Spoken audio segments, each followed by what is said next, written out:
जगातलं पहिलं Marathi OTT platform मग मराठीचा, मग प्लॅनेट मराठीचा।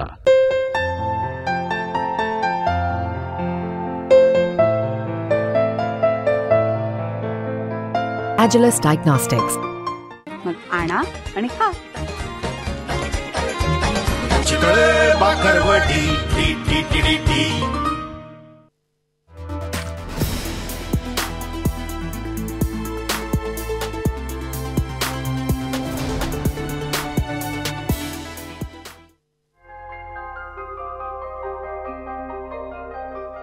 जगातलं पहिलं Marathi OTT platform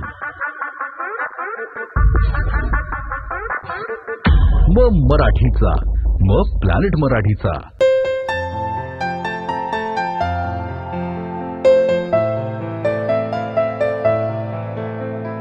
Agilus Diagnostics. मग आणा आणि खा। Chitale bakarwadi T T T T.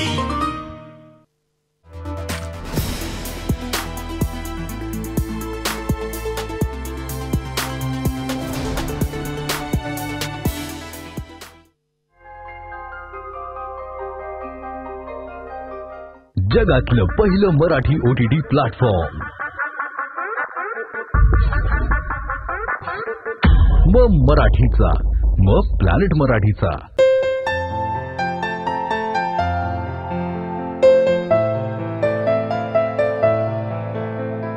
Agilus Diagnostics. मग आणा आणि खा।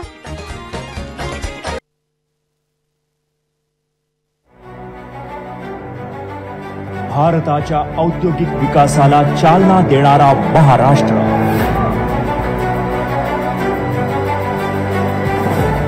देशाच्या आर्थिक विकासात सर्वाधिक। Mumbai Tak Baithak presented by Planet Marathi, forward by MIDC, associate sponsor Agilus Diagnostics, Chitale Bandhu आणि Global Saint Angelus Group of कंपनीजच्या पुढच्या चर्चेमध्ये आपल्या सगळ्यांचं पुन्हा एकदा स्वागत।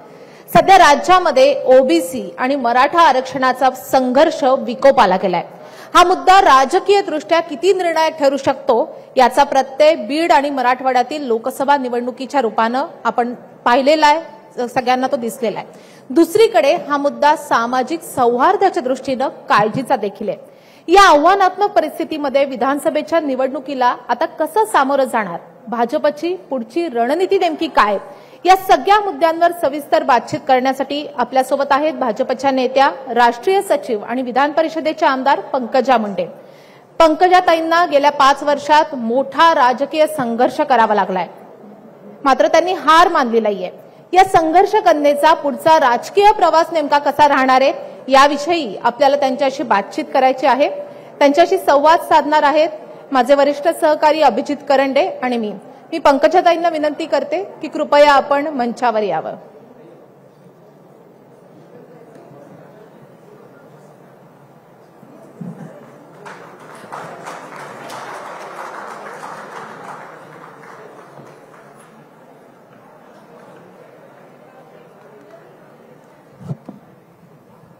महाराष्ट्रात ताईंची ओळख ही संघर्ष कन्या म्हणून आहे। त्यांनी पहिली निवडणूक म्हणजे गोपीनाथराव मुंडे असताना लढलेली होती आणि दुसऱ्या निवडणुकीपासून म्हणजे त्यांनी स्वतः राजकारणाचा पूर्ण मेरू जो आहे तो आपल्या खांद्यावरती उचलला आणि तेव्हापासून त्या संघर्षाला सामोरे जातात, अगदी मंत्री राहिल्या तरी सुद्धा आणि त्यानंतर सुद्धा। ताई खरं तर गेली 5 वर्ष म्हणजे 2019च्या निवडणुका झाल्यापासून सर्वांना एकतर अपेक्षा होती की पंकजाताई सदनात कधी दिसणार। आता खऱ्या अर्थानं संघर्ष कन्येचा जो संघर्ष सुरू होता त्याला अर्धविराम लागला असं म्हणूयात। म्हणजे संघर्ष, राजकीय संघर्ष कधी संपत नाही आयुष्यात खरं, पण तुम्ही फायनली विधान परिषदेवर आलात। पण त्यासाठी जी परिस्थिती निर्माण व्हावी लागली ती परिस्थिती अशी होती की लोकसभेमध्ये मोठा दारुण पराभव भाजपला स्वीकारावा लागला। OBC नेत्यांचं महत्व पुन्हा अधोरेखित झालं आणि सर्वात महत्वाचं म्हणजे ज्या लोकांना लोकांमध्ये मान्यता आहे त्यांची दखल पक्षाला घ्यावी लागली। तुम्हाला काय वाटलं की ज्या वेळेला तुम्हाला कळवण्यात आलं की पंकजाताईंना आता पुन्हा एकदा विधान परिषदेवरती घेण्याचं ठरवलेलं आहे त्याला आपली पहिली भावना काय होती? तुम्ही एवढं विस्तृत माझ्याविषयी भरभरून सांगितलं तर मी पहिले ते सन्मान स्वीकारते। संघर्ष कन्या हे नाव मला कसं पडलं मला माहित नाही, पण मला हे ते थोडं वेगळं वाटतं की संघर्ष कन्या म्हटल्यावर माझ्याशी संघर्ष जोडलेलाच आहे असं वाटतं आणि तो मुंडे साहेबांच्या वारसात मिळालेला आहे. माणूस जेव्हा विषयावर काम करत असतो आणि स्वतःच्या विषयांवर ठाम असतो त्याला संघर्षाला सामोरं जावंच लागतं. माझ्या राजकारणामध्ये जेव्हा जेव्हा माझ्या जीवनामध्ये मला काही नकारात्मकता समोर आली किंवा मला पराभव समोर आला तेव्हा त्या पराभवाची चर्चा बाजूला राहून तो कसा झाला, का झाला याच्यावर चर्चा ऑटोमॅटिक घडत गेल्या, मला घडवून आणाव्या लागल्या नाही. सगळ्यात धक्कादायक या निवडणुकीमध्ये जे झालं की माझ्या पराभवानंतर 5 तरुणांनी आत्महत्या केली की त्यांना ते निर्णय तो त्यांना झेपला नाही, सहन नाही झाला आणि त्याच्यामुळे माझ्या मनामध्ये प्रचंड अस्वस्थता निर्माण झाली होती. ती मी थांबवू शकले नाही.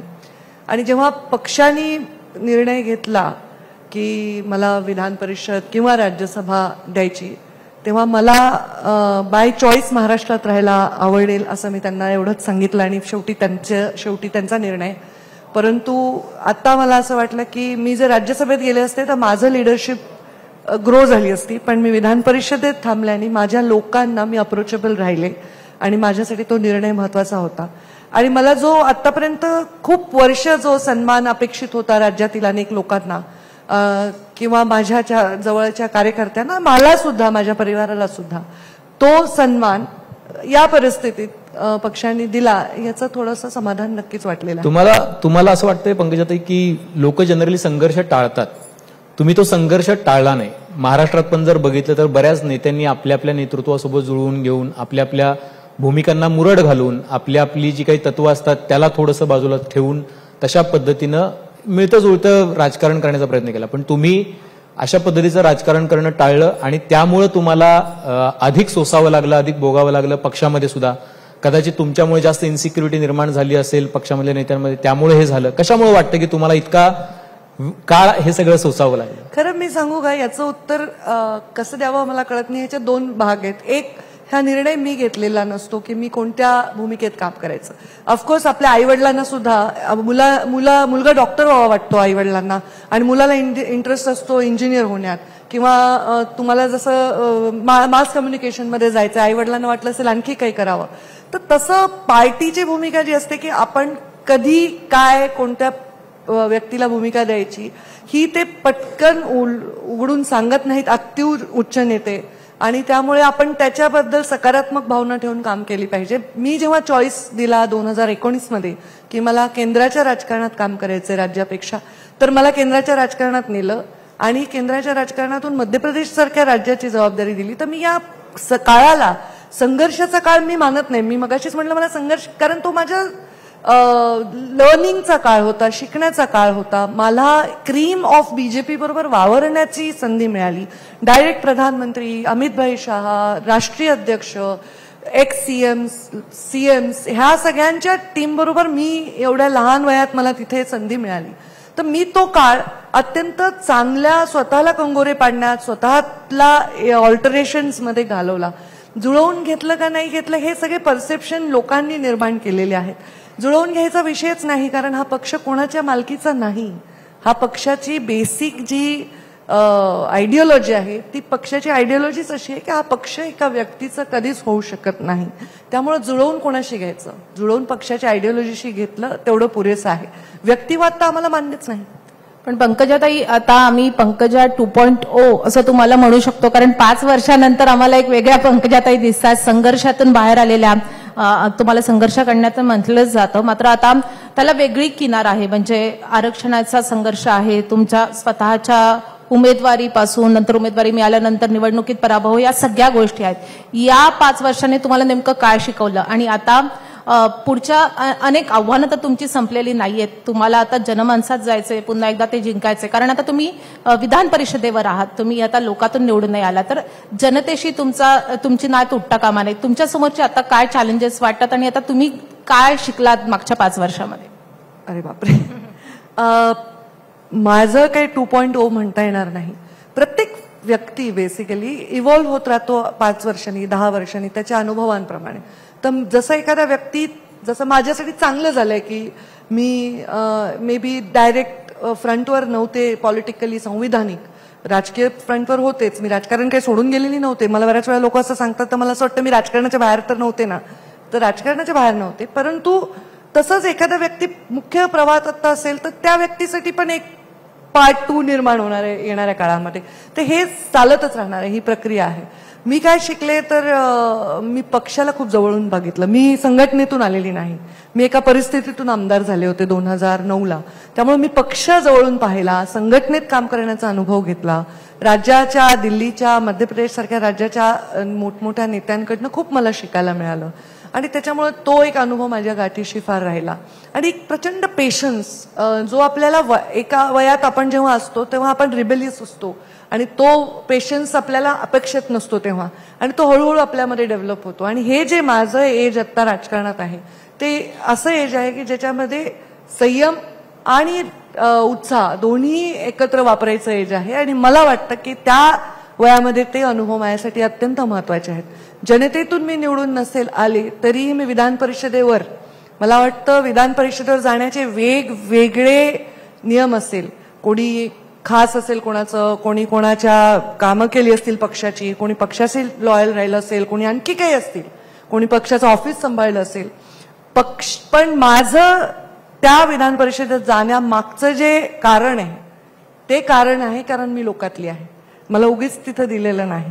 त्यामुळे मी लोकातली आहे हेच स्टॅम्प त्याच्यातून होतो. आणि म्हणून मी विधान परिषदेत जरी गेले, माझा बिल्ला जरी हिरव्याचा लाल झाला, तो लावतात ना विधानसभा आमदार, तरी पण मी लोकातली आहे ही फॅक्ट कधीही संपली नाही. मी पडले तर लोकसंग्रह वाढलाच, माझ्या पाठीमागे लोकांचा असणारा राबता वाढलाच. 5 वर्ष माझ्या कार्यालयात असा एकही दिवस गेला नाही की जिथे 100-200 कप चहा झाला नाही. तर ज्याला कोणी भेटू शकत नाही त्याला भेटणं हे मुंडे साहेबांनी आम्हाला दिलेलं एक संस्कार. एखाद्या VIP माणसाला, एखाद्या मोठ्या माणसाला भेटणार नाही एक वेळ, पण ज्याला कोणी भेटत नाही, कधी कधी ज्याच्या ऐपत आणि त्याच्या पत नसते, अशाही माणसाला भेटूला पाहिजे आणि त्याला काही मदत केली पाहिजे, ह्या भावनेतून मी काम करत आहे. तर आपण आरक्षणाच्या मुद्द्याकडे आलं पाहिजे. पंकजाताई, एक लोकप्रतिनिधी म्हटलं की त्यांनी सगळ्या समाजांना सोबत घेऊन पुढे जाणं अपेक्षित असतं. मात्र एका विशिष्ट समाजाची बाजू घेणं किंवा त्यांची मतं मांडणं या गोष्टीचा कुठेतरी थेट फटका तुम्हाला लोकसभेला बसला असं तुम्हाला वाटतं का? कारण तुमचे ट्विटही काही होते तसे की आंदोलन जर कसं करावं तर ते हाकेंकडून शिकावं, अशा प्रकारे थेट भूमिका घेण्याचा तुम्हाला फटका बसला का? तुमचं थोडासा चुकला प्रश्न, त्याचा मागचं होमवर्क. कारण हे सगळं जे आहे, तुमचा प्रश्न हा आहे की एका समाजाची बाजू घेतल्यामुळे फटका बसला का, तर हा प्रश्न तुमचा आहे पण त्या प्रश्नाचा रोख माझ्याकडचा चुकलेला आहे. एका समाजाला एका विशिष्ट परिस्थितीत राजकारणामध्ये, महाराष्ट्रासारख्या पुरोगामी विचारांच्या राजकारणामध्ये एका वेगळ्या विषयाला समोर ठेवून, आतापर्यंत पहिल्यांदा असं झालेलं नाही, अगदी अटलजी प्रधानमंत्री होते त्या लोकसभेतलेही विषय आठवा, असं करणं हे राजकारणाचा एक भाग आहे. माझ्या राजकीय जीवनात मी कोणत्याही समाजाच्या व्यासपीठावर कधीही गेलेली नाही. सामाजिक जातीय राजकारणात कधीही पडायचं नाही हे वचन घेऊनच मी राजकारणात आली. कारण जेव्हा मी राजकारणात पहिलं पाऊल ठेवलं तेव्हा मला मतं मिळू नये म्हणून माझ्या विरोधकांनी सांगितलं ही तर ब्राह्मण आहे कारण माझी आई ब्राह्मण आहे आणि ओबीसीची मतं कशी मिळतील, म्हणजे तेव्हा मला ओबीसी मतं मिळू नये म्हणून अशा प्रकारचा माझ्यावर आरोप झाला. आता जेव्हा मी राजकारणात काम करते आणि आता मी ओबीसीची प्रमुख नेता म्हणून लोक माझा उल्लेख करतात, तेव्हा असं सांगितलं गेलं ही तर ओबीसी आहे, महिला कशी मतं द्यायची, तर माझी जात कोणती मला कळत नाही. कधी कधी तर असंही होतं की स्त्री आहे काय करू शकते, स्त्री काय करू शकते ह्या प्रश्नाला मला जास्त सामोरं जावं लागलं ह्या जातीच्या पेक्षा. त्यामुळे मी कधीही कुठल्या जातीची बाजू घेतली नाही, तर हा प्रश्न अत्यंत चुकीचा आहे. उलट जातीय पद्धतीने राजकारण करण्याचा प्रयत्न जो होतोय नक्कीच त्याच्यामुळे चांगल्या नेतृत्वांना लोकसभा मुकली आहे. या परिस्थितीमध्ये काही लोक अगदी थोडक्यात, समजा मी तसं जर केलं असतं तर माझे समाजाचे 2.5-3 लाख मतं आहेत बीड जिल्ह्यामध्ये आणि मला मिळाले 6,75,000 मतं. तर जातीय समीकरणाच्या पलीकडे जाऊनच राजकारण केलं म्हणून मी एवढी मतं घेतले. देशातल्या पहिल्या 10 मतांचं जर आपण यादी केली तर त्याच्यामध्ये हारले असले तरी त्याच्यात माझं नाव नक्कीच येईल, एवढी मतं मी घेतली आहेत. पण ताई, तुम्हाला असं वाटतं की ज्या पद्धतीचं राजकारण गेल्या 5 वर्षांमध्ये झालं 19 ते 24, म्हणजे आपल्याला जर आठवत असेल तर ज्यावेळेला 14ला सत्ता आली त्याआधी एक फॉर्म्युला जो आधी वसंतराव भागवतांनी वगैरे तयार केलेला होता, माधव फॉर्म्युला, तशा पद्धतीचा फॉर्म्युला मुंडे साहेबांनी जुळवून आणलेला होता. अर्थात ते नसताना इलेक्शन झाली त्यामुळे त्याचं श्रेय त्यांच्या पदरामध्ये पडलं नाही, कारण ते नव्हते त्यावेळेला. आम्ही होतो ना. हा, तुम्ही होतात ऑब्व्हियसली, पण त्यांनी शेतकरी संघटना असेल, तुमचे बंधू जानकर साहेब असतील किंवा इतर समाज घटक असतील, तर या सगळ्यांना एकत्र आणले होते. पण जशी सत्ता आली त्यानंतर मोठ्या प्रमाणावरती मराठा लीडर्सचं इन्क्युबेशन भाजपमध्ये जास्त झालं आणि ओबीसी समाज जो सेंट्रल होता किंवा एक केंद्रस्थानी होता भाजपच्या राजकारणाच्या, तो थोडासा दुरावला. तुम्हाला असं वाटतंय का की ही जी स्ट्रॅटेजी होती, अर्थात ज्या नेत्यांना घेतलं त्यांचा बहुतांश फायदा या लोकसभा निवडणुकीमध्ये झालाय असं मतांच्या रूपांमध्ये दिसत नाहीये, आणि ज्यांचा फायदा होत होता त्या ओबीसी लिडर्सना एका प्रकारे बाजूला व्हावं लागलं आणि त्याचाही फटका बसल्याचं दिसतंय. स्ट्रॅटेजी चुकली भाजपची? आता कसं आहे, प्रश्न तुमचे इतके एलॅबोरेटेड आहेत, त्याच्यात अनेक कंगोरे आहेत, अनेक विषय आहेत, आणि शेवटचा प्रश्न जो आहे तो एकदम असा थेट आहे. तर मी त्याला तुमच्याच एलॅबोरेट पद्धतीने हे उत्तर देईन की प्रत्येक काळात मुंडे साहेबांनी माधव व म असा प्रयोग केलेला आहे. त्याच्यामध्ये त्यावेळी ज्या पक्षाचा जन्म नवीन झाला त्या पक्षामध्ये काम करत असताना, प्रवाहाविरुद्ध काम करत असताना, विविध वर्ग विविध विचार आपल्याशी जोडले जावे ह्याच्यासाठी त्या काळच्या तरुण नेत्यांनी काम केलं. त्याच्यामध्ये मुंडे साहेब सर्वात अग्रेसर नाव नक्कीच राहिलेलं आहे, राहील. त्यांनी तो प्रयोग केला आणि जरुरी नाही दरवेळी तोच प्रयोग आपण पुढे आणू, म्हणून प्रत्येक वेळी प्रयोग बदलतो. जसा नेता येईल त्याप्रमाणे तो प्रयोग बदलत राहतो.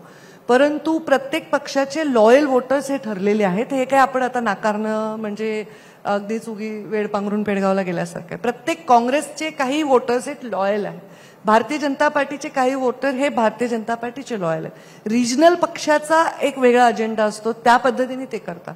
पण जेव्हा आपण अलायन्स करत असतो त्या अलायन्समुळे आपल्याला जर 4 अधिकची मतं मिळत असतील तर 4 मतं आपली जातही असतात, हे नेमकं गणित ठरलेलं असतं. त्यामुळे हे कॅल्क्युलेशन्स फार डायनॅमिक असतात, ते रोज बदलत राहतात आणि ते रोज त्याचं रिव्हॅल्युएशन केलं गेलं पाहिजे. आता जेव्हा आपण एखाद्या ठिकाणी कमी परफॉर्मन्स करतो, कमी जागांवर आपल्याला विजय मिळतो, तेव्हा लोक हेच म्हणणार की स्ट्रॅटेजी चुकली आहे. आणि त्यामुळे त्याच्या फार वादात न जाता की आम्हाला खूप मतं मिळालीत पण आम्हाला थोडक्यात हा पराभव स्वीकारावा लागला, आमची टक्केवारी वाढली आहे पण आमचे लोक कमी आलेत, हे सगळे उत्तर आमच्याकडे आहेत, पण ते देऊन काय उपयोग नाहीये. राजकारणात आणि युद्धात हार हार असते आणि जीत जीत असते. हार ही डिग्निफाईडली स्वीकारून तिला जिंकण्याकडे वळवण्यासाठी काय स्टेप्स घ्यायचे हे स्टेप्स आता आम्ही सर्वजण मिळून घेतोय आणि घेत राहिलो तर आम्ही चांगलं यश मिळवू शकू असं मला वाटतं. डिग्निफाईड वे तुम्ही म्हटलात, पण ज्या पद्धतीचं एलॅबोरेशन किंवा अनालिसिस भाजपच्या नेत्यांनी केलं तर त्यांनी असं केलं की एका विशिष्ट समुदायाची मतं मिळाली इंडिया आघाडीला म्हणून ते जिंकले. आयदर वे त्यांच्या आणि आमच्या मतांमध्ये 0.3चा फरक आहे, आम्ही हरण्याचा प्रश्न त्यांचं बरोबर आहे, कारण त्यांना अनालिसिस करणं, शेवटी तुम्ही एखाद्या गोष्टीकडे अनालिसिस केल्याशिवाय पुढे जाऊ शकत नाही. तर त्यांनी अनालिसिस करून जे मांडलंय ते बरोबर आहे की भारतीय जनता पार्टीला एका फेक नेरेटिव्हमुळे थोडासा मतांचं कमी होण्याचा एक सामना करावा लागला आणि नक्कीच महाराष्ट्राच्या नेत्यांनी ते अनालिसिस केलेलं आहे. पण मला असं वाटतं की हे निकाल आता लागले जूनमध्ये आहेत आणि त्याच्यानंतर आता आपण ऑगस्टमध्ये आहोत आणि अक्षरशः मला एक वाटतं 60 दिवसावर निवडणूक आहे. त्याच्यामुळे अशा वेळी त्याच्या मागच्या गोष्टींची चिंता फार न करता प्लॅनिंग मध्ये आम्ही लक्ष घालतोय. मी त्याच प्रश्नाकडे येत होतो, पण तुम्ही सुरुवात केली म्हणून मी थांबलो मध्ये प्रश्न विचारताना की अनालिसिस अशा पद्धतीनं केलं गेलं की एका विशिष्ट समुदायाची मतं मिळाली, बाकी फार काही बिघडलेलं नाहीये, काइंड ऑफ अनालिसिस असं आहे. पण दुसऱ्या बाजूला जर आपण बघितलं तर 2 समुदाय एका बाजूला उभे राहिलेले आहेत. मराठा समाज जरांगे पाटील यांच्या पाठीशी उभा राहिलेला आहे आणि ते म्हणतायत की कुठल्याही परिस्थितीमध्ये त्यांनी देवेंद्र फडणवीसांना टार्गेट केलेलं आहे आणि भाजप आपल्याला आरक्षण देत नाहीये किंवा या सरकारमुळे आरक्षण मिळत नाही अशा पद्धतीचं त्यांनी नॅरेटिव्ह मांडलेलं आहे. दुसऱ्या बाजूला ओबीसी समाज आहे, तो म्हणतो की कुठल्याही स्थितीमध्ये आरक्षण ओबीसीमधून नाही मिळालं पाहिजे. आता अशा पद्धतीनं पोलराइज निवडणूक, पोलराइज समाज म्हणजे बीडची इलेक्शन हे त्याचं मूर्तिमंत उदाहरण होतं पोलराइज इलेक्शनचं. तर असं असताना विधानसभेसाठी तुमची स्ट्रॅटेजी काय, पक्षाची स्ट्रॅटेजी काय असायला पाहिजे आणि नेमका यातून मार्ग कसा निघणार? कारण तुम्ही एक ओबीसी मधल्या प्रॉमिनंट नेते आहात, महाराष्ट्रातले लोक ज्याला तुम्ही बोलतात त्याला ऐकतात की तुमची भूमिका काय असणार? मला असं वाटतं मी एक नेता आहे आणि नेत्याच्या मागे मला नेत्री पण म्हणायला ना, नेता असतो आणि महिला आणि पुरुष ह्या 2 गोष्टी सोडल्या तर फार जातीमध्ये वर्गीकरण करणं हे लोक लावतात आपल्याला. साहजिक आहे, मी जिथे जन्मले तो मागासलेला समाज आहे त्यांच्यासाठी मला करणं हे माझं कर्तव्य आहे. परंतु आता जे जातीय ध्रुवीकरण झालं लोकसभेला, ते जातीय ध्रुवीकरण नक्कीच आमच्यासाठी हिताचं नव्हतं. जेव्हा की मराठा समाजाला आरक्षण पहिल्यांदा तेव्हा मिळाले जेव्हा भारतीय जनता पार्टीचा मुख्यमंत्री आमच्या राज्यामध्ये होता आणि तेव्हा त्यांनी मराठा समाजाला पहिल्यांदा आरक्षण दिलेलं आहे आणि त्याचा परिणाम आम्हाला नक्कीच 2019च्या निवडणुकीमध्ये सकारात्मक पाहायला मिळालेला आहे.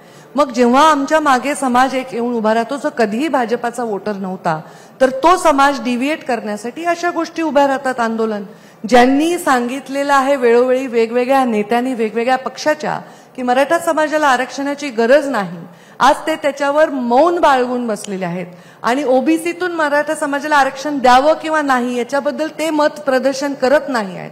मग एकाच नेत्याला का टार्गेट करतात हा प्रश्न मला सुद्धा वाटतो. खरं तर तुम्ही म्हणता राजकीय दृष्ट्या या गोष्टीचा इम्पॅक्ट आहेच आहे. जसजसं आंदोलनाची तीव्रता वाढते तसतसं त्याच्यातली सामाजिक तेढही वाढत जाते आणि खूप मोठा समाज आहे की जो तुमच्या बोलण्यावर विश्वास ठेवतो, तुमच्या सांगण्याप्रमाणे त्यांच्यावर इम्पॅक्ट होतो त्या गोष्टीचा.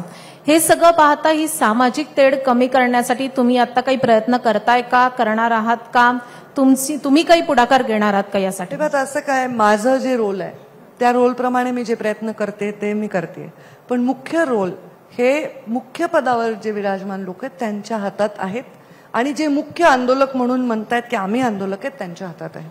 मी मध्ये मुख्यमंत्र्यांनी जी बैठक घेतली, दोनही उपमुख्यमंत्री त्याला उपस्थित होते, मी त्यांना हेच सांगितलं की प्रमुख समाजाचे प्रमुख लोक बसवून त्यांच्याबरोबर चर्चा करा, पण मुळामध्ये या देशाची घटना आणि याचा कायदा इतका फार स्ट्रॉंग आहे की त्याच्या पलीकडे जाऊन आपल्याला काही करता येत नाही. सगळे समाज जरी एकत्र बसले आणि कायद्यातच नाही बसत तर काय करणार आहे.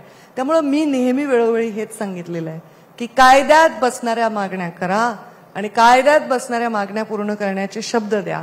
आणि हे माझे विचार आता नाही आहेत. एकदा माझ्या आणि मुंडे साहेबात पण असंच झालं. मुंडे साहेब भाषणात एक वाक्य बोलून गेले होते आणि मी त्यांना विचारलं की बाबा हे शक्य आहे का करणं, आपलं सरकार आलं तर करता येईल का, तर ते मला हसत म्हणाले तू तर मंत्र्यासारखीच बोलतेय. मी म्हटलं कारण आपण कधीतरी सरकारमध्ये येणार आहोत, हे शक्य आहे का करणं. मग त्यांनी मला बसवून काही गोष्टी समजावून सांगितल्या. त्यामुळे जे अशक्य आहे ते लोकांना आपण जर स्वप्न दाखवलं तर त्याच्यातून काय होणार आहे. नेता तर मंचावर राहतो, खाली भिडते जनता आणि नुकसान त्यांचं होतं आणि असं भिडवणारे लोक नेता नाही असू शकत. ताई हाच मुद्दा मला फक्त एलिबरेट करायचा आहे की तुम्हाला असं वाटतंय की या दोन सरकारमधल्या संघर्षामधून आरक्षणाचा प्रश्न तापलाय. त्याचं कारण असं आहे की मुख्यमंत्री शिंदेंनी तो प्रश्न हाताळला, देवेंद्र फडणवीस त्याला बॅकसीट घेतली होती त्यांनी, आणि ज्या वेळेला एकनाथ शिंदे म्हणाले की मी शिवरायांसमोर शपथ घेतो आणि आरक्षण देऊ आम्ही, त्याला त्यांनी आश्वासन दिलं. तिथं अधिसूचना त्या हातात दिली जरांगे पाटलांच्या वाशीमध्ये की आम्ही सरसकट आरक्षण देण्यासाठी तुम्हाला अधिसूचना काढली, त्यासाठी हरकती सूचना मागवल्या. बेसिकली तीच मोठी चूक झाली तुम्हाला असं वाटतंय, कारण की जी गोष्ट कायद्यात बसत नव्हती ती करण्याचा प्रयत्न झाला. ज्याला जरांगे पाटलांच्या मागण्यांना प्रत्युत्तर मुख्यमंत्री देत होते, त्यांच्याशी डील करत होते, त्याच वेळेला फडणवीस तिकडे चंद्रपूरमध्ये ओबीसी आरक्षण मेळाव्यामध्ये म्हटले की आमचा डीएनए ओबीसी आहे. म्हणजे एकीकडे मराठा मुख्यमंत्री सॉरी, पण तुम्ही मला हे जे विचारताय ह्यातलं कोणत्याही गोष्टीवर मी काय उत्तर देऊ शकते. तुम्ही मला विचारते देवेंद्रजी तिकडे होते चंद्रपूरला. नाही, मी यासाठी विचारते कारण तुम्ही भाजपच्या नेते आहात आणि सरकार सरकार तुमच्या पक्षाचं आहे. नाही, सरकार तुमच्या पक्षाचं आहे म्हणून मी हा प्रश्न विचारला, बाकी काही नाही. सरकार माझ्या पक्षाचं असेल, माझ्या पक्षाचं नाही, महायुतीचं सरकार आहे, 3 पक्ष त्याच्यामध्ये आहेत. मी उत्तर तुम्हाला जे देऊ शकते ते माझ्या भूमिकेतून देऊ शकते. त्यांनी काय केलं ह्याच्यावर टिप्पणी करणाऱ्या नेत्यांमध्ये मी कधीच नव्हते. मी कधीच या एक्सनी काय केलं, वायनी काय केलं याच्यावर कधी टिप्पणी करत. पण कायदेशीररित्या जी आश्वासनं दिली बरोबर होती. मुद्द्यावर बोलते आणि मुद्द्यावर सांगते की मुळामध्ये मागासलेपण म्हणजे काय हे समजून घ्यायची गरज आहे. आरक्षणाचा मुख्य गाभा हा सामाजिक मागासलेपण आहे का आर्थिक मागासलेपण आहे? सामाजिक मागासलेपण आहे. कोणीही मोठ्या अभ्यासकाला विचारा. आर्थिक मागासलेपणावर तर प्रधानमंत्री नरेंद्र मोदींनी 10% आरक्षण दिलेलंच आहे आणि त्यामुळे सामाजिक मागासलेपण जातं का? जर सामाजिक मागासलेपण तुम्ही बघितलं का आतापर्यंत धनगर समाजाचा आरक्षणाचा मोर्चा तुम्ही बघितलं का कधी? एखाद्या म्हणजे SC STतला मोर्चा आणि त्यांचा ऍटिट्यूड, त्यांचा अप्रोच, त्यांचा सामाजिक मागासलेपण हे माणसाच्या हृदयातून त्याच्या रक्तात, त्याच्या वागण्यात हे पिढ्यानपिढ्या बसलेलं असतं. सामाजिक मागासलेपणातून माणसाला मुख्य प्रवाहात आणण्यासाठी आरक्षणाचा विटॅमिन द्यायची गरज असते. आणि आपण सामाजिक मागासलेपण हे बाजूला ठेवून फक्त गरिबी आणि आर्थिक मागासलेपण ह्याच्या भोवती विषय फिरवतो आहोत. आपण विषयांतर करत आहोत. त्यामुळे मुख्य विषय काय, घटनेत काय सांगितलंय, त्याच्यात काय बसतं एवढंच बोला. कोण काय म्हटलं, कोणी 100 लोक बोलतायत सगळीकडे, 100 मीडिया चॅनल आहेत, अनेक प्रवक्ते आहेत, त्या प्रत्येकांवर बोलावं तर ते काही मला वाटतं बरोबर नाही. मुख्यमंत्री महोदयांनी जी शपथ घेतली त्यानंतर त्यांनी ते आरक्षण देऊ करणार आहेत का नाही अजून त्याला प्रतीक्षा करण्याची वेळ आहे. पण त्याला अनेक ऑब्जेक्शन आलेले आहे. तर त्या ऑब्जेक्शनला घटनेमध्ये विचार करावाच लागेल. आणि मी सुद्धा कोणत्याही आरक्षणाच्या मंचावर गेले नाही, पण माझं हेच म्हणणं आहे की सरकारने दोन्ही आरक्षणांना एकसारखं ट्रीट करावं, दोन्ही आरक्षणांच्या मागण्यांना, आणि त्याच्यासाठी ती जॉईंट बैठक घ्यावी असं माझं मागणं. अगदी शेवटचा प्रश्न आहे माझा की आपण बघतोय लोकसभेला प्रीतम मुंडेंना उमेदवारी मिळेल अशी चर्चा असताना तुम्हाला अचानकपणे उमेदवारी मिळाली. आता विधानसभेच्या निवडणूक आहेत. प्रीतम मुंडेंसाठी पुनर्वसन करण्यासाठी तुम्ही काही मागणी करणार आहात पक्षाकडे की त्यांना तिकीट? पुनर्वसन हा शब्द फारसा आवडत नाही आणि माझं आणि माझ्या परिवाराचं असं कधीच हे मत नाही आहे की अमुक अमुक पदावर आम्ही आहोत म्हणजे ते आमचं कायमचं जहागीर झाली आहे. पक्षाने निर्णय घेतले तेव्हा आम्ही जाहीर सांगितलंय 10 वेळा की मी प्रीतमला विस्थापित करणार नाही. पण पक्षाने माझं जेव्हा डिक्लेअर केली उमेदवारी तेव्हा ज्यावर विचारात आणि ज्या संस्कारात मी वाढले, मी निवडणूक लढण्याचा निर्णय स्वीकारला. आणि त्यामुळे आता काय करायचं तर ह्याच्यामध्ये पुनर्वसन काय असतं? पुनर्वसन थोडीच कुठला मोठा पूर येऊन आम्हाला वाहून घेऊन गेलाय का कुठल्या भूकंपामध्ये आम्ही जमीनदोस्त झालोय. हे काय पुनर्वसन वगैरे हा शब्द चुकीचा आहे. मला असं वाटतं प्रीतम खूप सिन्सिअरली त्यांनी काम केलं 10 वर्ष. तिच्याविषयी खूप चांगलं सगळ्यांचं मत आहे. त्यांनी तो निर्णय का घेतला? कारण राज्यातल्या परिस्थितीमध्ये मी नेता आहे, प्रीतम खासदार होती, माझी लहान बहीण आहे, माझ्या अंडर तिने अनेक वर्ष काम करते, मी मुंडे साहेबांच्या अंडर काम केलं आणि पूर्ण राज्यावर इम्पॅक्ट असणारे काही निर्णय घेणं आवश्यक असावं कदाचित. त्यांच्यावर काही माझी मुक्त चर्चा झाली नाही. नक्कीच जर पक्षाने पुन्हा निर्णय घेतला आणि सांगितलं की तुम्हाला लढायचंय किंवा नाही लढायचंय ह्याच्यावर आम्हाला ते स्वीकारणं हे आमच्या शिस्तीचा भाग आहे. जे ठरवतील ते. मला पंकज मला एक तुम्हाला शोभत नाही तिथे बसून प्रश्न विचारणं. नाही, प्रश्न कुठूनही विचारले जाऊ शकतात, पण मला एक प्रश्न विचारायचा आहे. 19 पासून तुम्ही कुठल्याच पदावर नव्हता, पण तरी सुद्धा महाराष्ट्रामध्ये जेव्हा जेव्हा कुठली निवडणूक यायची त्यावेळेस तुमचं अलिखित नाव येऊनच जायचं की पंकजा मुंडेंबद्दल विचार सुरू आहे, पंकजा मुंडेंबद्दल विचार सुरू आहे. मग विधान परिषद असेल, राज्यसभा असेल, कुठली निवडणूक असेल. शेवटी आत्ताच पक्षाने तुम्हाला विधान परिषदेत पाठवलं, आता लोकसभेच्या निवडणुकीनंतर. याचं काय अनालिसिस करता येईल असं वाटतं? याचं उत्तर तुमच्याच मला प्रश्न करणाऱ्या मीडियाच्याच लोकांनी दिलं की आता तशी आवश्यकता वाटते राजकीय दृष्ट्या. तुमचं स्वतःचं आकलन काय आहे त्याच्याबद्दल? कारण तुम्ही त्याच्यानंतर तुम्ही डायरेक्ट सचिव झालात. तुमच्यापेक्षा काही वेगळं नाही. माझं आकलन हेच आहे की ज्या परिस्थितीत ज्या अत्यंत तीव्र अशा ध्रुवीकरणाच्या परिस्थितीत मी लढले नाही लोकसभा, तर ती सगळ्यांनी पाहिलेली आहे. सर, युद्ध लढणाऱ्याला सन्मान आहे. आपण का सन्मान करतो अनेक विभूतींचा? बघा, तुम्ही दानी लक्ष्मीबाई युद्ध जिंकले नव्हते, महाराणा प्रताप जिंकले नव्हते. मी ज्या पद्धतीने लढले त्याच्याने एक युवा महिला म्हणून मला वाटतं पक्षाने त्याला बघितलं आणि त्या पद्धतीनेच परत विधानसभेत लढायला चेहरा पाहिजे. एक आमच्या टीम मधला चेहरा परत मध्य प्रदेश राज्यात पाहिजे असं वाटलं असेल म्हणून दिलं. मी काही त्यांना विचारलं नाही मला का दिलं, आता दिलंय तर घेतलं. पण तरी विशिष्ट परिस्थिती, लोकसभेतला डिफीट, पक्षाचा जो काही झाला, ओव्हरऑल पक्षाचा परफॉर्मन्स, हे पण त्याच्या मागचं कारण असावं असं वाटतं का तुम्हाला? कारण पक्ष सध्याच्या परिस्थितीमध्ये, महाराष्ट्रामध्ये जी परिस्थिती आहे त्याच्यामध्ये असं दिसतंय की जी अपेक्षा होती त्या पद्धतीने पक्षाला लोकसभेमध्ये यश मिळालं नाही. खूपच त्यांच्या सीट्स कमी झाल्या, 23 वरनं डायरेक्ट 9 झाल्या. हे एक कारण त्याच्यामध्ये आहे असं वाटतं का की त्यांचा बेस भाजप महाराष्ट्रात वाढलं, तेच माधव त्यांचं जे समीकरण होतं त्याच्यातनं वाढलं आणि त्यातल्या एक महत्वाच्या नेत्या कुठल्याच पद्धतीने कुठल्याच पदावरती दिसल्या नाहीत. त्याचं एक काय म्हणतात त्याला कोर्स करेक्शन असं त्याच्यामध्ये वाटतं तुम्हाला पक्षातर्फे केलं गेलं? पक्षातर्फे, प्रत्येक पक्षातर्फे ते करत राहतं माणूस, कोर्स करेक्शन करत राहतं. मला वाटतं आम्ही पक्षाचे एक महत्वाचे टीममेट्स आहोत. तर कोणत्या टीममेटला कधी बाहेर काढायचं बॅटिंगला किंवा कधी कोणाला विकेट किपर ठेवायचं, कोणाला बॉलिंग करायला लावायचं, हे कॅप्टन आमचे ठरवतात. त्याप्रमाणे आमचे दिल्लीतले कॅप्टन आहेत, त्यांना असं वाटलं असेल की आत्ताच्या वेळी पंकजांनी मैदानात खेळायला यावं तर सगळ्या टीम बरोबर मी खेळायला आलेली आहे. तर त्याच्यामध्ये मी असाच त्याचा विचार केला की कधीही मला जेव्हा 5 वर्षात लोक खूप असं डिप्रेसिंग बोलतात ऑफ द रेकॉर्ड, आता तुमचं काय होईल वगैरे, मी म्हणायचे काय होईल, एक कार्ड बंद करून ठेवलेलं आहे, मे बी कधी कधी तो कार्ड वापरण्यात येतं, ते तसं एक कार्ड आपण असावं की ते कधीही टाकलं तर ते ट्रम्प कार्ड असावं, असं आपलं जीवन असावं राजकीय, की बाबा हे वाक्य तिला माघार घ्यावी लागली, हे त्या बोलल्यान केलं दुसरं, असं काही नसावं जेणेकरून आपण एक असं व्यक्ती किंवा असं कार्ड असावं की ते पक्षाने कधीही टाकलं तर ते मग आता लॉंग इनिंग्स असतील की आता शॉर्ट, नाही काय तुमचं काय दिसतंय त्याच्याबद्दल मी काहीच बोलू शकत नाही. माझ्यासाठी आता फक्त विधानसभा एवढं टार्गेट आहे. पक्षाचं काय टार्गेट आहे हे पक्षच ठरवत राहील वेळोवेळी आणि ते आम्हाला त्याला अवगत करत राहील.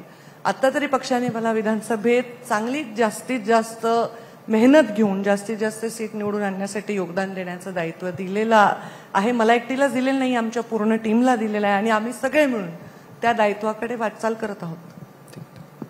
धन्यवाद पंकजाताई, खूप छान आणि सगळ्या प्रश्नांची उत्तरं तुम्ही दिलीत, कुठलाही प्रश्न टाळला नाही, त्याबद्दल खूप खूप धन्यवाद. Thank you so much.